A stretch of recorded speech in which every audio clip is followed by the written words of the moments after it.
Couple of things before you go. We've asked Stacy if she could try and take a picture of us, and she said that it would require that she was up here and we all kind of gathered over there. So before you leave, please know that we want to get a picture of you all. I do want to thank the interpreters who've been helping us at table 19. It's a lot of work to do that for a full day.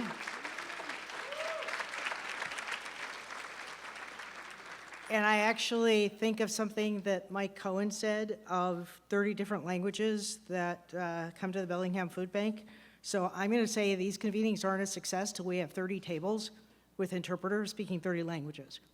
Like if we want to actually be a place where everybody feels like they belong, including Braille, and Tony, I heard you, like we need to be able to actually make people who come into this room feel like they belong. We were expecting them, we're ready for them, we are doing things in a way that kind of keeps expanding that circle. So just planting a seed for you all.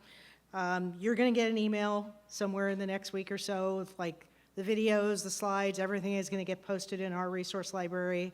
So you'll have all of that.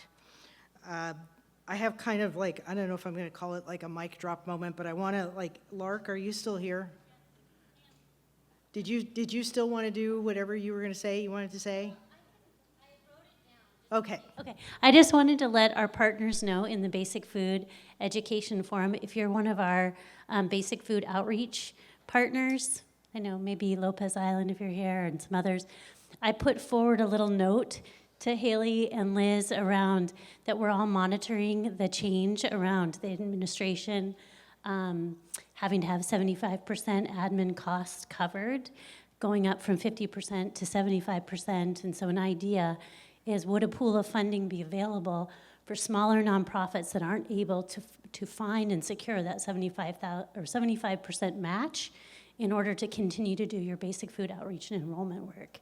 So I just want to let you know, we're putting forward a little idea on behalf of the whole group. We're continuing to monitor it with DSHS, but just wanted to be transparent around something that we're lifting up on behalf of the collaborative. Thank you, Liz. Okay, so can I tell you the one thing that I was hoping somebody would say that y'all didn't say? How do we turn $6 million into $12 million? How do we try and leverage what we have to get more to come to this region? And I think part of what Lark is describing, we've got philanthropy, we've got people all around the country and the globe who are really interested in food security. The thing that North Sound has that I'm just not sure how many other areas have, we could be reaching out to a funder together. Not just one entity, but imagine if 200 entities came together to talk to a funder. How do we leverage dollars? So like I tossed out that amount, that's just like coming out of us. We're not the totality of what's possible or what's available. So I really just kind of want to keep thinking through collaboration, cooperation, doing things collectively. We're not the end all be all of what's possible. There's other things that are possible out there. So we got to keep thinking beyond us. It's going to be really important. The last thing that I want to share, and some of you may have heard this story before, but a couple of years ago, I was at the Centennial Accord meetings, which happens every year. The tribes come together with the governor, the governor's cabinet, and talk about everything that the state of Washington does in relation to the tribes. And as they were closing up, a tribal leader described weaving a cedar basket. Now, one wouldn't think that woven cedar could hold water, but what he described is that if you weave it tightly enough, it will hold water. You can carry that water from place to place. And what he was saying to the governor at that time, between the Natural Resources and the Department of Forestry and the Department of Health, we're not very good at weaving all of the different streams of things together tightly so that we don't lose people, which that's usually what we're losing is people along the way. So I'm going to encourage you to keep thinking about how do we kind of weave ourselves together so that we stop losing people along the way. And that notion of the woven basket has just kind of stayed with me now for almost 3 years. And there's pieces that we can do, because as many of you have said, we're better together than we are separate. And we are living in a time where there are forces that want to divide us. They'd like to divide us not into 2 corners, but into 72 corners, because they know that if we actually start doing things together, we are more powerful together than we are separately. So we do a survey at the end of every convening, so please do the QR code, do the survey. You'll probably get a reminder by email to do the survey.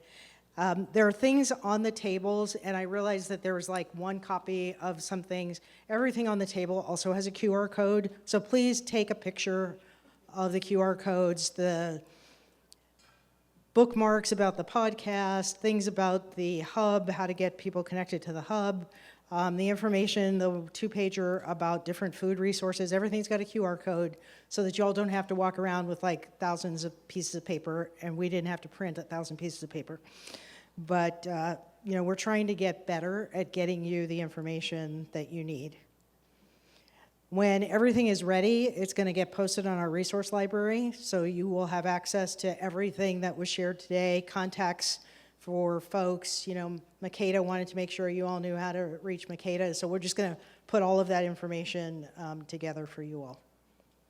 Now I think I can say thank you. Appreciate you all being here. Please don't leave till Stacy says she's got the picture that she's looking for. So you are now in charge. I'm handing this to you, but I just can't tell you how rich this day is, and thank you for sharing all of your thoughts about what we should do next.